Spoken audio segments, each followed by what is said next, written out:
they delivered in one of the most difficult dossiers of the century, which was Iran and Saudi Arabia. They were kept apart artificially by the Americans for decades, since the Iranian Revolution, in fact, for over 40 years. And the whole thing disappeared with one handshake. One handshake, that's all it takes. So this, in terms of a diplomatic victory for China, was beyond priceless. I myself learned on the ground working in all over Eurasia for the past 22 years. I followed the war of terror by the Americans everywhere. In Afghanistan, in Pakistan, in Syria, in Iran, where they're trying to attack, in Iraq, of course, the second Iraq war, everywhere. I was in Afghanistan, in the tribal areas of Pakistan, Afghanistan, even before 9/11 happened. So I had instinctively, my professional self was telling me, you have to go there because this is where the action is. Of course, I didn't know what would happen next, obviously, you know. When I interviewed Commander Massoud in Afghanistan, that was in August 2001. Then I came back to Peshawar, and I learned that the Americans were trying to come up with something to get Osama bin Laden inside Afghanistan. And then a few days later, they assassinated Commander Massoud on September 9. And 2 days later was 9/11. So I was beyond privileged professionally I was there even before the whole thing happened. And obviously, while you are in the middle of all that, you cannot see, you're always asking yourself, where is this going? How come they basically started a war against the whole of Islam? Their war is not against Afghans or Iraq. No, they are fighting the whole of Islam. In fact, this is completely crazy. What do they plan to achieve with that? They are alienating, 1.5 billion people all over the world for what?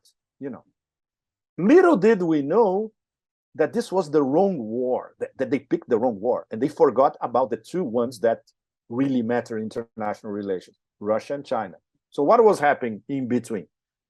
China was growing, modernizing itself, and Russia was trying to recover from the 1990s when they were devastated by basically neoliberalism imposed by the Americans. So when the Americans wake up, not that they really woke up. So everything that they did for these past 22 years was completely absurd and meaningless. And obviously, because they are too proud of themselves, they will never recognize that they made a major mistake in everything, strategically, tactically, in terms of how they treated their own population inside the US, how they treated their allies, how they treated the rest of the world, how they treated Islam. Everything was wrong. And now it's too late to catch up. So what do they come up with? Okay, let's try a war against Russia in Ukraine, and let's try to think about a war against China because of Taiwan. Very clever, isn't it? So this means that they never learn. These people never learn. So I got taught many lessons, and I'm really grateful for what? For the flow of history to keep teaching me all the time. In fact, all of us who have been following international relations these past 10, 20 years, we could never imagine that only in the space of the past 2 or 3 months, revolution that we had in the system, it's something unimaginable. And of course, it's due to the way the Chinese and the Russians are coordinating at the highest level, but it's also due to how the empire is they blocked themselves in, and they cannot get out.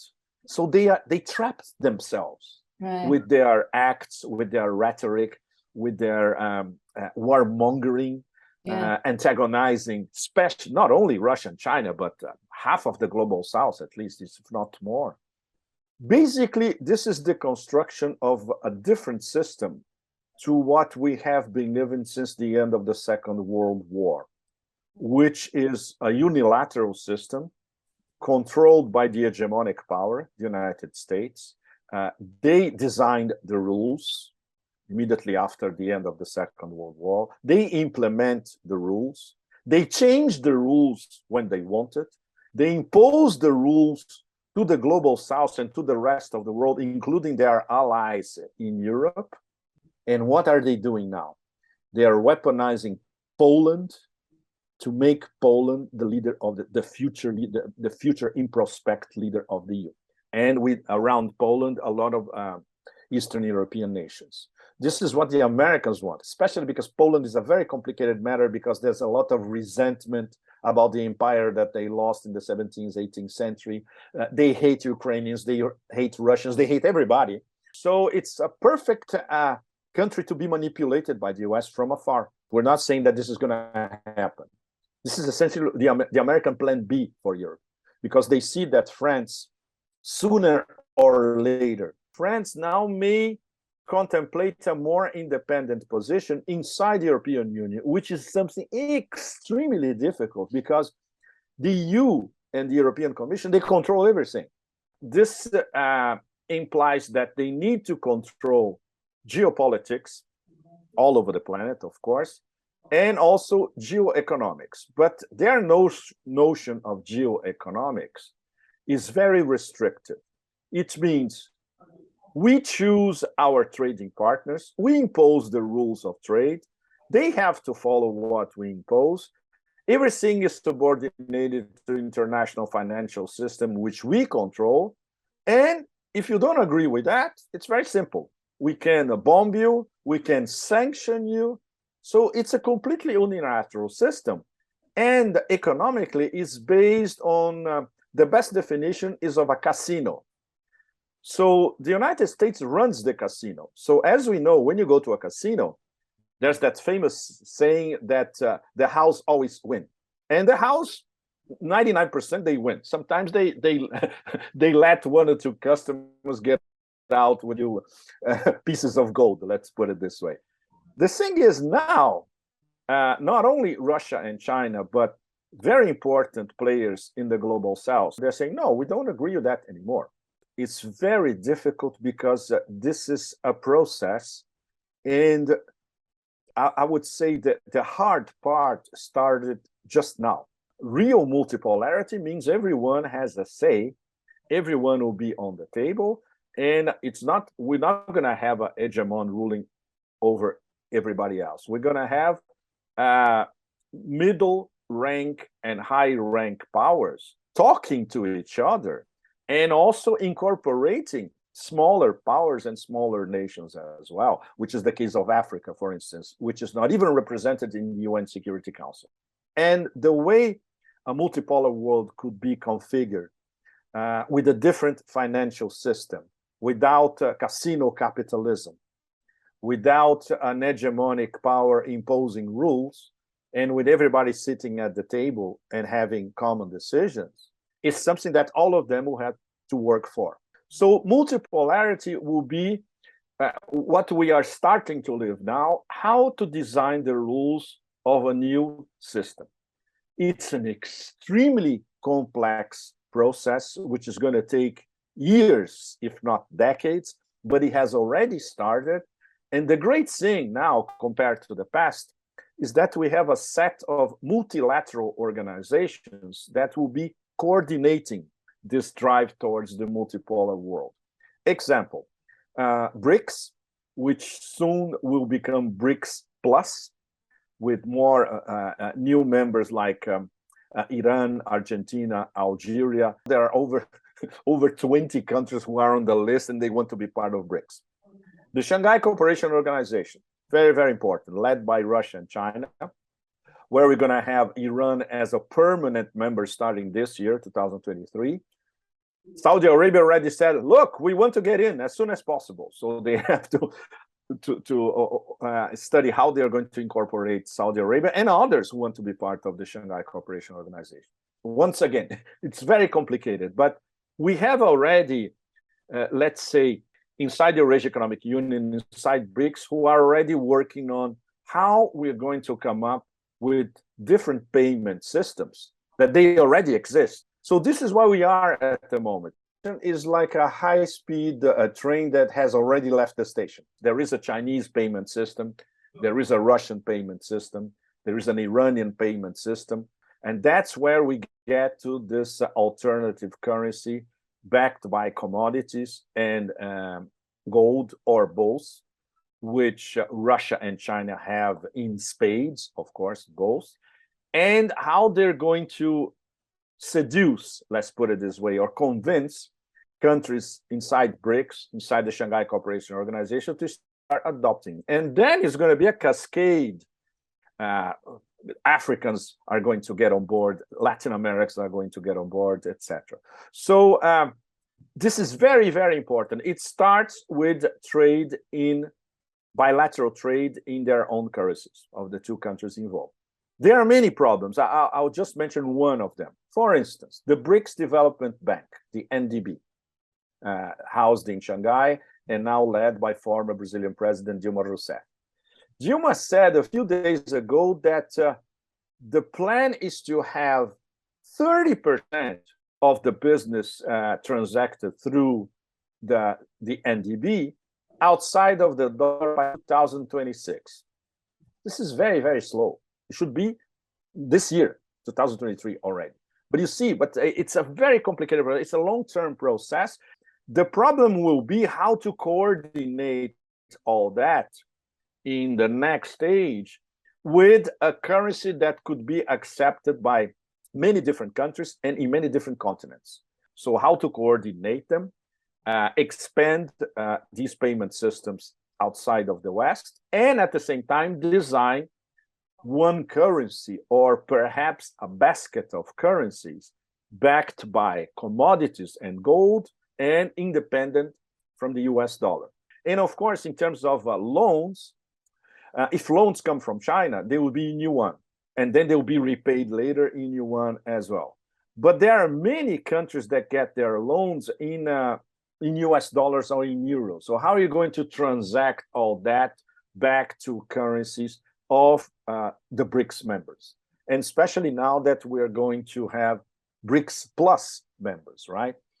President Putin said something very, very important, that the Russians will support trade in yuan with other nations outside of the Russian sphere as well, like in Latin America and Africa. This is very, very important. This means that we can have a situation, for instance, where Russia and Brazil would be trading, and the trade could be in yuan instead of rubles and reals. We have something that was unimaginable until, 1 month ago. ASEAN, the 10 nations of Southeast Asia, they are starting to discuss how to bypass the dollar and trade in their own currencies. The Thai baht, the Singapore dollar, the Malaysian ringgit, etc., Indonesian rupee, which would make absolutely total sense for all of them. And on top of it, when they trade with China, because of all 10 ASEAN members, their number one trade partner, who is it? China. So they should trade in yuan. So this is the part of the trip of our high-speed rail train that's already advancing very, very fast. One thing that would and will accelerate this process exponentially, and myself and other analysts, we consider that this is going to be the key moment when it happens. Will be the day when the Chinese delegation arrives in Riyadh. They have a meeting with Mohammed bin Salman, and they say, okay, from now on, everything that we buy from you, we're going to pay in yuan. And Mohammed bin Salman is going to say, yes, I agree completely. He's already been saying, he's already giving hints that this is going to happen one day or another. This will be the beginning of the end of dollar dominance in the world. This is something that until exactly a few months ago, none of us would expect to happen in this decade. We were saying, okay, maybe after 2030 or maybe after 2040. And now we can even see the possibility of this thing happening within the next 2 or 3 years, by 2025, in fact, because the process of Saudi Arabia finally saying to the Americans, bye-bye, what we had before is not going to happen anymore, because it doesn't help us. And we are hopping on the high-speed rail Eurasia train led by Russia and China. This is basically what Mohammed bin Salman is acting like. The new world is being forged in Eurasia. We have to attach ourselves to it, otherwise we're going to be left in the dustbin of history. China may do, in terms of solving absolutely intractable conflicts all over the world, in fact. They delivered in one of the most difficult dossiers of the century, which was Iran and Saudi Arabia. They were kept apart artificially by the Americans for decades, since the Iranian Revolution, in fact, for over 40 years. And the whole thing disappeared with one handshake. One handshake, that's all it takes. The Chinese coordinated the whole reapproximation process with the culmination that was one of the most extraordinary international relations events of this century, this young century. You have the foreign minister of Saudi Arabian, foreign minister of Iran, shaking their hands in Beijing. Of course, all that coordinated by China. So this, in terms of a diplomatic victory for China, was beyond priceless. Why? Because everyone in the Persian Gulf understood the message. Everyone in West Asia understood the message. And everyone in the global South understood the message. So if you don't want war of terror, not war on terror, war of terror, which is what the United States has been practicing since 9/11, nonstop. If you don't want sanctioning, if you don't want non-stop criticism of everything you do in your foreign policy, if you don't want to be excluded from the international financial system, which is they try to do with Iran, they're trying to do with Russia. That's it. You know, you go for diplomacy. The Chinese have at least 3,000 years experience in the matter. And this is, look at what they just accomplished. So if you talk to somebody in Argentina or in Somalia, they will understand intrinsically. They look at the picture and they get it immediately. You don't even need to explain it. You know, we see a movement towards abandoning the unipolar world that is getting more solid by the day. And in deeds, in facts, in deeds, in numbers, of course, in actions, and of course, in terms of the rest of the world, apart from the 13% that constitute the global north, they are understanding, even instinctively, if they don't understand the details, that now is the time to start moving towards a different world, a multipolar world. So this means this is now a global project, basically rejecting the system of these past 75 or 77 years, striving for a more equitable, just, equal partnership and prosperity for everybody kind of world, not subjected to unilateralism, not guided by the logic of war, which is what we had for the past decades, where the hegemonic power basically is at war all the time against somebody or against a bunch of somebodies or against a lot of somebodies. No, the global South wants prosperity, wants trade, development, education, sustainable development for all of them, including the poorest nations. They should have a shot at being developed. And the progress that has been made only in the past few months, you have to keep this momentum. And the momentum is now.